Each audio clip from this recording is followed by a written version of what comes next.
into the blue corner into a Yu-Gi-Oh! Deck profile. This is going to be on a deck that gets some updates from Cyberstorm Access in the form of a couple commons, but they just have to be decent enough that the deck can now play quite differently than it was before, which is Mikanko. And what I mean by that is, instead of this being the Libromancer build, this is now the Pure build, which I feel is the better route to go with this deck post-Cyberstorm, as Libromancer Mikanko honestly just feels like a worse Super Heavy Samurai in that it tries to do a similar thing, but it's less consistent, more prone to bricking, and I think has a harder time playing through stuff than Super Heavy Samurai. So instead, I'd rather lean in more on what the Pure deck does now that the new cards out of the set allow you to do things going first, which was a thing you really couldn't do before, but now you can. You can play a style where you aim to disrupt and annoy your opponent going first, and then do the stuff the Pure deck already does going second, which is slam down kaijus and then attempt to OTK with how the deck functions. So that being said, we'll go over the deck. I'll give you guys an initial list. This is by no means optimized. There's already a couple changes I want to do, but this is just what I was mucking with over the last weekend. As we did a locals for our Cyberstorm Access, and I ended up playing with the new stuff. I ended up doing okay-ish, 2-1-1, but there's definitely room for improvement. So that being said, let's get into it. So as far as what this deck does, Mikanko is yet another waifu archetype introduced to the game of Yu-Gi-Oh! And this one is somewhat competent. Its playstyle is... it's interesting. So you can use a bunch of monsters with no attack that have effects when they're equipped, and then try to use your opponent's attack stats for damage output. And there's elements of disruption in here because you have cards that can balance or take control. And it's also a deck that revolves around equip spells. So we all know what kind of can of worms that is. So equip spells are either really crazy or not so much. And there's a little bit of both in here.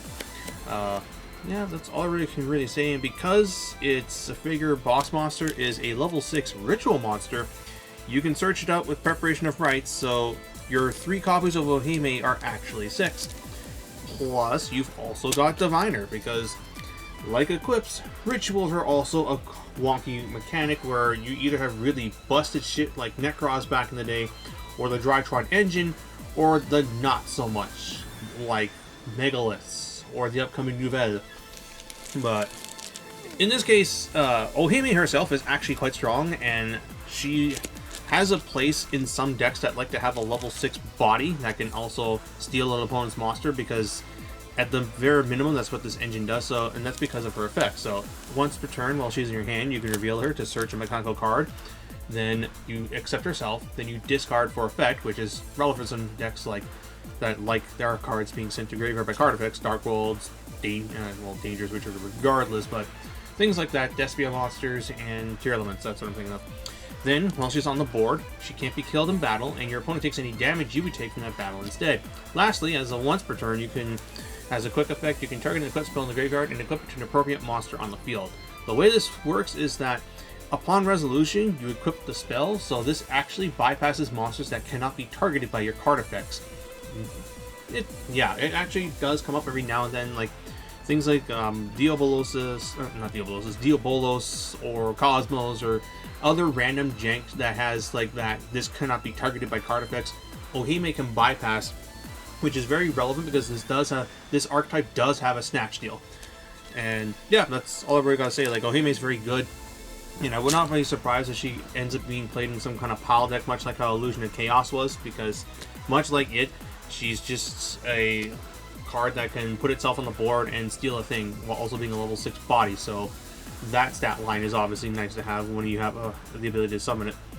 Then for the other Mikankos, I've got 2, 2, and 1. They all have the same effect of, if you have no equip cards on them, you take no damage from their battles. If you do have an equip card on them, they can't be killed in battle, and your opponent takes the damage instead, so much like Ohime. After that, they do things when they have equips on them. This, during your opponent's turn, can, as a quick effect, target their monster and take it for the turn. It doesn't negate its effects, so you can, in some instances, steal a monster that has an effect you can still use and use it. This, when it becomes equipped, searches an equip spell, or a Mikanko equip spell from your deck to your hand. Not bad. And this one, for some reason, has a third effect. The same effect as this, in that if it becomes equipped, it just searches a thing. In this case, it's the traps, and the traps are actually decent.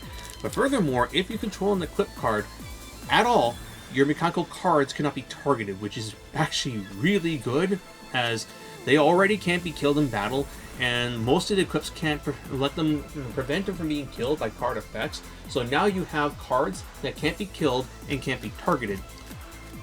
They're basically Magic Specters, except you can't beat them over in battle, which, going first, is annoying for some decks to deal with, because a lot of power plays right now are targeted, and your opponent's way of answering them is non-targeting, non-destructive removal for the monsters, and non-targeting destruction for the back row, which game 1 isn't very prevalent. Game 2, it's a little different, so that's a neat little thing for matchups such as Runic, or you go first, you have this down with an equip. Most of their shit just can't break your board now because they target. Then afterwards there is the Mikanko spells. 2 copies of Ceremony. This quick play allows you to special summon a Mikanko from your hand, ignoring its summoning conditions, but it bounces back to your hand at the end of the opponent's turn. And if it's in the graveyard, you can banish it to Foolish Burial any Mikanko card from your deck as captured itself. This is your main search for Ohime. You'll use this to summon Ohime, and then you'll banish it to send one of the equips to the graveyard, and Ohime will then equip that card, and that's where you go from there. And as far as extending on your turn, you're going to send Abaresk, or if you're trying to break a board, you're going to send Rondo. Speaking of, 3 copies of Abaresk. This is your best equip. The equipped monster cannot be destroyed by effects. It can be equipped on any monster, and as a once per turn, you can special summon a Mikanko from your hand or deck with a different name than the equipped monster. Equip this to the new monster, and bounce the original equipped monster to the hand. So, to put it bluntly, that play where Ohime gets summoned off of Ceremony, you can equip this to Ohime, use this to special summon Hare or Huri, trigger their effects, and this goes back to your hand to be used on the next turn. Now, what's neat about this is that you can put this on an opponent's monster, or a Kaiju, or a Lava Golem, summon on Mikanko, and then bounce that card back to your hand. It's a useful way to out-extract monsters since they're not usually brought back, or you Kaiju their monster, you bounce it back, and you Kaiju them again. Yeah, it's really good. Then the other equips, these are played as one of, so Mayashidori, this is another one that can be played on any monster, which is relevant for Powerful Braver Dragon. While it's equipped, if a Mikanko monster battles, at the end of that battle, you can target a card on the field and bounce it. That's a once per turn. And then while it's in the graveyard, you can target a Mikanko monster in the graveyard, special summon it with this equipped, and then the monster summoned by this effect is banished when it leaves the field. That's actually pretty good. That second part is really strong. The first part is pretty okay. It allows you to more or less bounce away annoying cards your opponent may have. It can be done on anything, so you can bounce away sets if they don't use them. You can bounce away extract monsters, you can bounce away Kaijus and Lava Golems. But that revival effect's pretty good because it allows you to do lines where you would have a Mikanko in the graveyard, Ohime then searches this, discards this, and then you can use this to bring back that Mikanko. Or if you open with only Diviner, then you'll be using this effect to bring back your Mikanko monster you later summon in turn. Fire Dance allows you to summon a Mikanko from hand or graveyard and then equip this to it. You also have the option to summon a monster from your opponent's graveyard with its effects negated. This comes up now and then. If your opponent's playing passive and they don't put anything on the board, and you won't be able to do a whole lot as far as offense goes because your monsters have no attack, right? This can be used to summon back something, and I do believe you can determine the position. Yes, so you can say summon back an Ash Blossom in defense position, and now you can swing it to its 1800 defense and deal them some damage. Yeah, not much for me to say here. In some fringe cases, you might summon back just a random 2000 monster and then go from there. And then 1 copy of Purification Dance. This equips to a monster Mikanko, and much like these other cards, it can't be destroyed by card effects. And then once per turn, when a monster is special summoned to your opponent's side of the field, you can target 1 monster you control and 1 monster they control and return them to the hand. This comes up in cases where you have Nini already in circulation, because you can steal a monster with Nini and then use this to bounce the monster you stole, as well as a monster that they have, back to the hand. Or you can summon a Kaiju to their side of the field and use this to bounce the Kaiju back, and along with the card you control, and then you just Kaiju them again. And then lastly, for Mikanko equips, Rondo. This equips to an opponent's monster, and if you control the Mikanko, the monster you take control of. Furthermore, if this is sent to the graveyard by a card effect, you can then send the equipped monster to the graveyard. Yeah, not much to say here. Having an in-theme Snatch Steal that is searchable is pretty cool. And the thing is, like, you can just equip it and nothing will happen because you don't have a Mikanko, but then you immediately summon Huri, and that monster immediately becomes yours, and her effect is already online, so they can't just Cosmic it to get rid of it. Like, they have to immediately shotgun the Cosmic the moment you slam this down. And then the Ritual spell, Mikanko Kagura. So this is your basic ritual spell, so summon from your hand by attributing monsters from your hand or side of the field. But you also have the additional effect that you can apply, which is when you ritual summon the monster, you can also non-target destroy cards your opponent controls up to the number of different named equip spells in your graveyard and deal 1,000 damage to your opponent for each card destroyed. Randomly comes up in closing out game states, especially in games 2, or if you say been nibbed and you have equips in the graveyard, you can use this, tribute the nib token, summon Ohime, pop the nib for 1,000 damage, and now you have the life lead going at the time with a deck that has monsters that are really hard to kill. So yeah, neat card, but going first post side, I think you would take it out. Then for the traps, 2 copies of Rivalry. If you control a Mikanko monster, you can target a monster on the field and equip an equip spell directly from your deck to that monster. Also, if it's in the graveyard and an equip spell is sent to the graveyard, you can banish it to add that card back. So this is what you mainly search off of Huri, as it allows you to, as you may notice, equip the Snatch Steal onto a monster, or you can equip the Fire Dance or the Purification Dance to one of your monsters if they're trying to use a pop effect. Or you can use non-archetypal equip cards, because this allows you to equip any equip spell from your deck, not just Mikanko's, and there's a couple good ones in here. Then 1 copy of Promise, so this summons a Mikanko from your hand or deck, and then equips them with an equip spell from your hand or graveyard. It's not fantastic, it's mainly used to bring out Nini, and then equip it with something you can use their effect. But I like having a second named trap to search if I already open with Promise.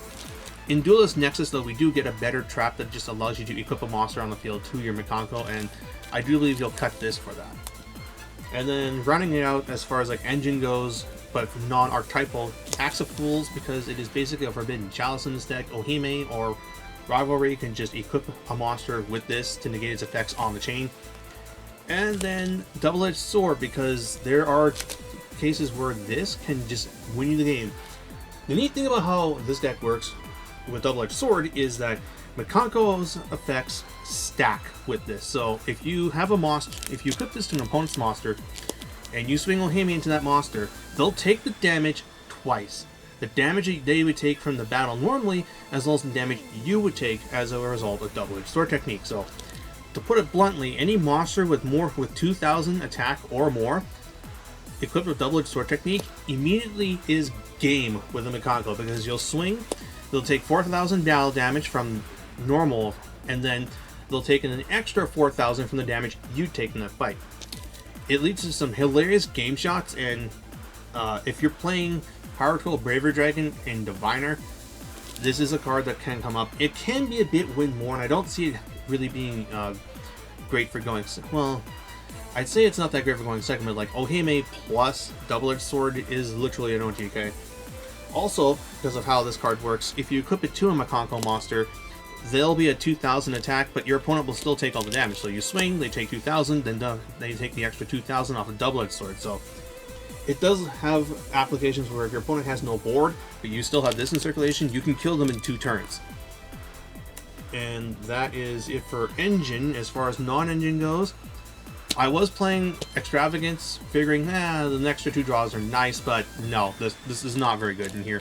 There will be more often than not times where you need to do something before you pot, but pot being required before anything else is a issue I had, especially post-siding where you have like your opponent's playing Nats in the Churia Runic and they have a Nat Beast. You can't do anything against that, so you need to Kaiju or out it with something else, but then you have this in hand, so like it's Pot of Prosperity is just better in here, even if they take half damage. As long as you're able to actually play, I think that doesn't matter. Then I played Ash Blossom because we have 5 branded decks here, and we all know how strong Ash is against that deck. But you could either play more going first or more going second. This is just a mixture of going first and second. So I got the ashes for going at any time, and then I got the kaijus more for going second, because I'm someone who loses a die roll pretty frequently, and I like having the option to just give my opponent a kaiju and then do stuff. I can swing, deal them 3,200 damage or more, or I can slumber and go from there. Heck, there's some cases where you give them a kaiju and you have Ohime with Rondo in the graveyard. You can swing, they take 3,300, then you use Rondo to take this and then swing for another 3,300. Fun stuff. So that is it for the main deck. For the extra deck, it's mostly just like diviner targets and some synchros that you'll sometimes go into and some ranks, but otherwise like the link section is pretty optional. So as far as your diviner targets go, 2 Herald, Intis, not much to say here, they're very good. For your actual synchros, Charles sometimes comes up, but Power Tool Braver I found to just come up more. In a build that leans more heavily on the Infernoble Arms stuff, then Charles is probably better, but this guy I like because when you open just Diviner, you can end your board with this Huri with an equip on it, as well as protection on this and a negate. So you have a negate plus other stuff.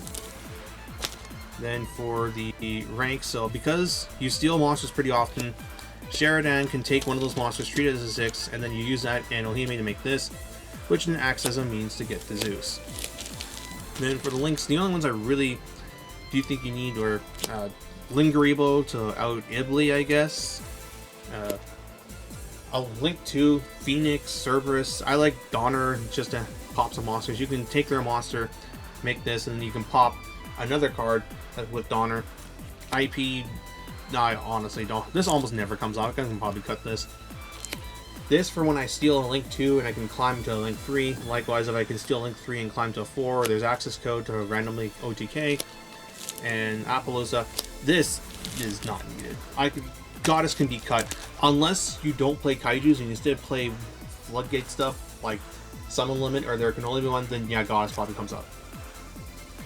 And that is it for the deck in a nutshell. I hope you guys enjoyed seeing this. It's a very peculiar deck strategy that I've been having a bit of fun playing. I'm looking forward to when this eventually comes to Master Duel, and I'm excited for when this deck gets more stuff out of Duelist Nexus, as while it's still ultimately rogue at best, it's one of those kind of rogue decks that you're going to catch people by surprise, and you'll probably steal quite a number of games off of that because they're like, what the hell does this deck do? Why can't I kill it? Oh, what, the double sword technique and whatnot. But I know I'm coping pretty hard with this, but right now, as far as the format goes, a lot of the new decks coming out just don't really appeal to me. I don't like Super Heavy, I don't like Cash, I hate Runic, anything Runic, I just do not like that.